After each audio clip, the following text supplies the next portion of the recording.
Hey, how's it going YouTube? It's your boy StumperGamer here, and welcome back to another video.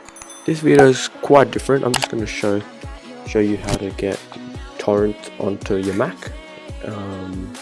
So as you can see here, on the latest firmware, Catalina 10.15.4, I'm going to use this tool here. It's called BitTorrent Web.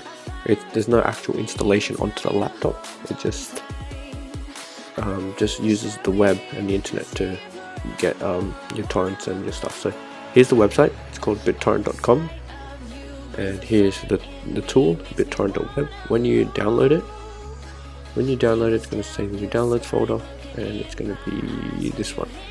When you try and install, it's going to open. Bear with me. There we go, and then all we're going to do is drag it across there. Since I've already done it, I'm not going to do it. And here it is. It's open here. When you open this up, it's going to keep a tab open in the taskbar there, and then open up. It could show you a tutorial video. You could watch it, but that's why I'm here. So how to add your torrents? You can just search from here. So I was doing Iron Man. So let's say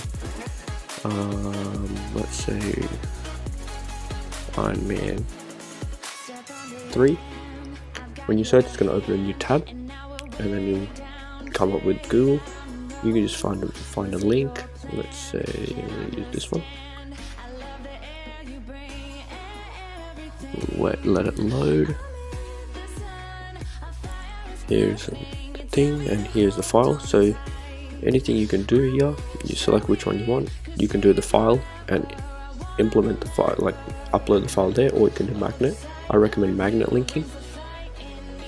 So let's add. Normally you just copy the link and then go back here and then scroll to the bottom, and where it says, scroll here where it says add torrent, you click there and then paste the link. Add torrent.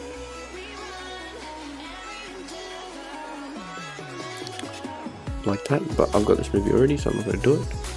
So that's how it works. Anyway, thank you for watching. If you liked the video and want to see more like this, please subscribe and hit that